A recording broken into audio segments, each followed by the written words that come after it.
Olá, meus irmãos, queridos amados, Pastor João aqui. E hoje eu quero falar sobre a diferença de emoção e sentimento, tá? Quero que você possa entender um pouco sobre isso à luz da Bíblia, tá bom? Sempre a gente vai usar a Bíblia, sempre nós vamos usar padrões bíblicos, porque a Bíblia é importante para a nossa vida. E eu quero que você agora possa estar abrindo a sua mente.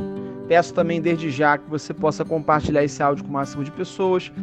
Eu quero que você entenda comigo a diferença de emoção e sentimento. Primeiro eu vou falar algo científico aqui, né, e algo também prático, que eu sei que você deve ver isso, que a emoção e o sentimento têm uma diferenciação bem básica.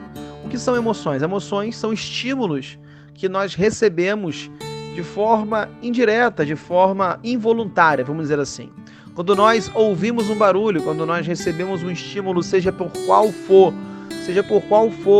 a sua forma de receber esse estímulo, que são os sentidos, o tato, olfato, visão, paladar. Então, assim, se você receber um estímulo específico, vai gerar uma emoção em você. Isso é um dispositivo de segurança para a sua vida. Isso é um dispositivo de sobrevivência, porque você está no ambiente, ouviu um barulho estranho, logo você liga o sistema luta e fuga, que tem uma ligação muito grande com o medo, porque o medo ele é protetor e o medo ele causa sobrevivência em nossos corpos e nossas vidas, e ele é positivo quando nós sabemos utilizá-lo. O problema é quando o sistema do medo ele é ligado por qualquer coisa, e o maior problema é quando ele é ligado e perpetuado em nossas almas, né? E quando o medo ele passa a ser um sentimento contínuo, aí o medo já gera em nós sentimentos de pânico, sentimentos de ansiedade, que são ruins em relação à nossa sobrevivência, em relação à nossa saúde, em relação à nossa vida espiritual. O medo é bom? Sim, mas o medo é bom chegar, você entender e você racionalizar o medo e colocar ele de lado logo em seguida. Mas quando o medo chega, você não entende ele, você sente ele, ele cresce cada vez mais, te domina e gera um sentimento em você de angústia, isso é prejudicial à sua saúde espiritual e física. O que é um sentimento? O sentimento é o que a emoção causa, sendo que a emoção causa algo dentro de mim. E a minha forma de pensar vai gerar um sentimento específico. Vou dar um exemplo bem claro. Se você tem medo de um animal peçonhento, uma cobra, uma aranha, quando você olha para a aranha, ligou o dispositivo medo, que é a luta e fuga. Você fica nervoso, sua as mãos, o sangue corre mais rápido, o estômago fica gelado. Esse é o medo. Se você não controlar e racionalizar esse medo, vira um pânico.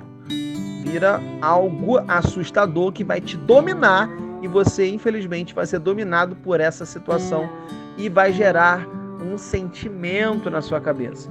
E se você não vigiar, você vai ter diversos pensamentos pensando, seja na aranha, na cobra, e você pensando nisso constantemente vai te gerar medo constante, que já passa da fase do medo para a fase de síndromes, que é onde nós entramos, né? Eu tenho esse trabalho e outras pessoas mais do meio eclesiástico, no caso a minha área é a área da saúde mental, nós entramos com ferramentas para ajudar as pessoas a pensarem, entenderem e visualizarem o que é certo, e não apenas serem reféns de suas emoções.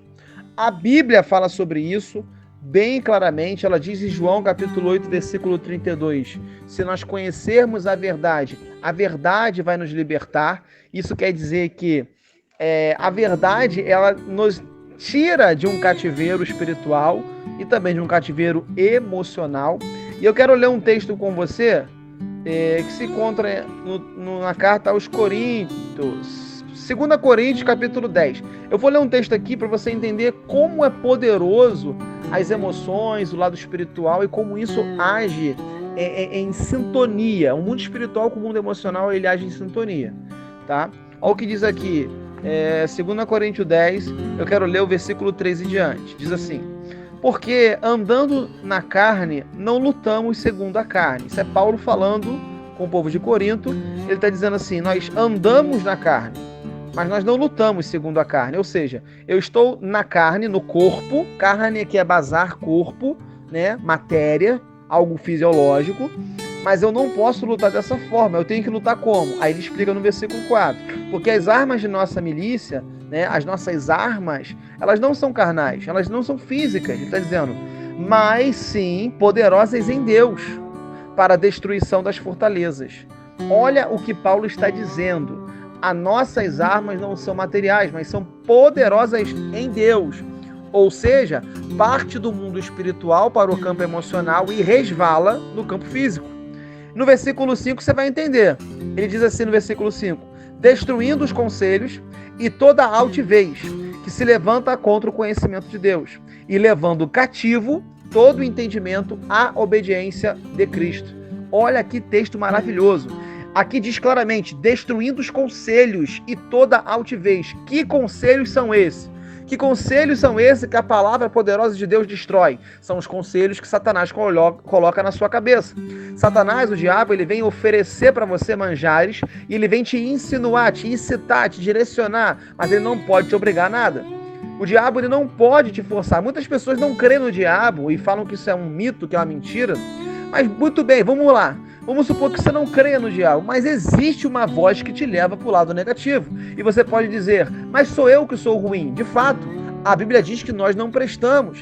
Mas quando nós reconhecemos isso, nos arrependemos de nossos pecados e quando nós nos convertemos de nossos maus caminhos, a Bíblia diz que o Espírito Santo começa a habitar em nós.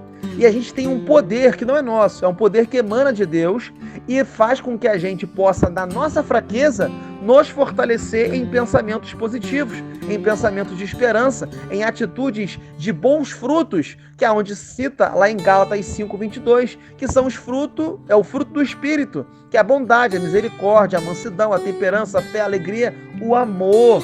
Então ali nós conseguimos praticar atitudes que não procedem do homem somente, mas que têm uma mão, o poder de Deus manifestado. Então com esse texto, com esse áudio, quer dizer, eu quero que você possa entender que os nossos sentimentos, as nossas emoções, elas podem sim nos colocar em maus caminhos, mas se nós estivermos com os nossos sentimentos cativos a Deus, e aqui diz claramente, destrói os conselhos e toda altivez. A altivez está ligada à arrogância e está ligado também à prepotência. Toda pessoa arrogante, orgulhosa, ela não reconhece que está errada. Toda pessoa orgulhosa, ela sempre acha que está fazendo certo. Toda pessoa orgulhosa não escuta a voz de Deus, porque para escutar a voz de Deus, segundo a palavra de Deus, a Bíblia diz que somente quando nós nos humilhamos, e a palavra humilhar-se significa reduzir-se, significa diminuir, né? Então, quando eu sou humilde, eu estou me diminuindo. Por isso que João Batista foi um exemplo de humildade quando ele falou que eu diminua e que ele cresça, né? Que eu não apareça, mas que ele venha a resplandecer. João Batista está falando assim, eu sou humilde o suficiente para entender que o poder que sai de mim não é meu, é de Deus. Por isso que ele falou, eu sou a voz do que clama no deserto. Existia uma voz que clamava, e essa voz emanava de dentro de João, mas essa voz não era de João, essa voz era de Deus, do próprio Messias, clamando para nós, homens e mulheres, nos arrependermos de nossos pecados. Então eu deixo esse áudio aqui para você meditar, que você possa entender, que você possa buscar conhecimento, compartilhar esse áudio com o máximo de pessoas e entrar nesse projeto nosso tão abençoado por Deus. Fique na paz do Senhor e que você possa prosperar 100 vezes mais.